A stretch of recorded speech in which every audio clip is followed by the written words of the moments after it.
Doctor संपदा मुंडेच्या प्रकरणामध्ये सुषमाताईंनी जी press कॉन्फरन्समध्ये अश्विनी बिद्रे हत्याकांडाबाबतीत जो खुलासा केला त्याबाबत अश्विनी बिद्रेची हत्या ही 11 एप्रिल 2016 ला झाली होती, पण तिचा किडनॅपिंगचा गुन्हा हा जानेवारी 2017 मध्ये दाखल झाला आणि अश्विनी बिद्रेच्या हत्याकांडाचा गुन्हा हा मार्च 2018 मध्ये म्हणजे जवळपास 2 वर्षांनी अश्विनी बिद्रेच्या हत्याकांडाचा गुन्हा हा नवी मुंबई पोलिसांनी दाखल केला। त्यामध्ये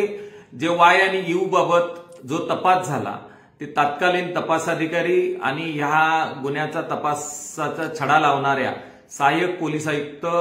संगीता शिंदे अल्फान्सो या मॅडमांच्या चाणाक्ष नजरेतून हे एसएमएस सुटले नाही। तो एसएमएस हा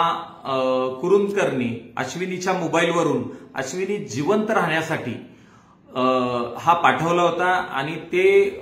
सर्च आउट करताना त्यामधला त्या एसएमएस मधला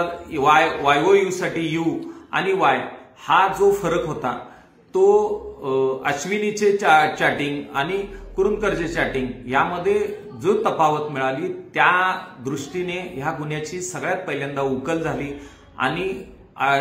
कुरुंदकरच हा आरोपी आहे आणि यानेच काहीतरी अश्विनीचं बरं वाईट केलंय या अंतिम निर्णयापर्यंत या तपास अधिकारी पोहोचल्या आणि त्या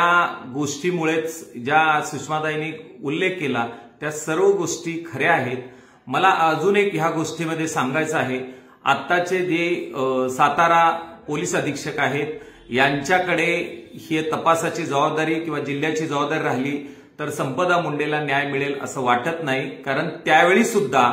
या तपासाचे क्राईम डीसीपी म्हणून जबाबदारी ही तुषार जोशीकडेच होती। तुषार जोशींनी त्यावेळी